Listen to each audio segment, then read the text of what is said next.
I can totally connect with that because there is nothing else that will stick to you.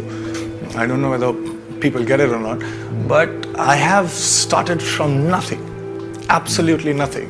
It's not even zero, it's like minus because I was doing something else. There was a momentum to become an engineer, and suddenly I discovered this thing that I really like and I start doing it. But at the same time, as a kid, I also had many dreams, like common dreams. I'll buy my own house and I'll buy this car, it's a luxury car. So these things were there.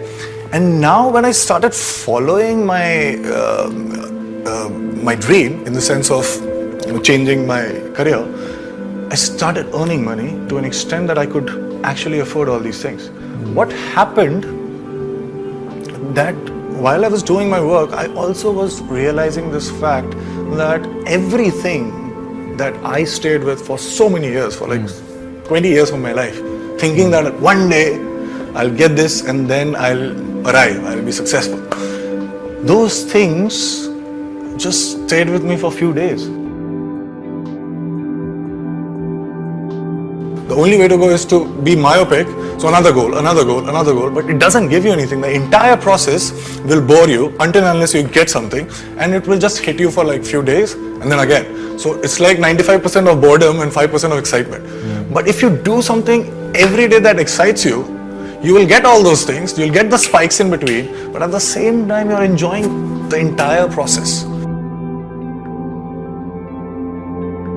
We need skills to disappoint you. We as an actors need skills to disappoint you, because I have seen in last 3-4 films the kind of work, the kind of technicians, the slogging for so many months in the post-production just to make sure that people think that you are the character. Failures and why does something happen?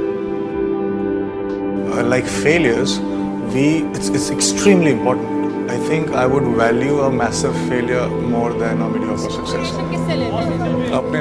We are taught to be so careful. We are taught to not fail. You have to succeed. That's fine. You want to succeed, you please succeed.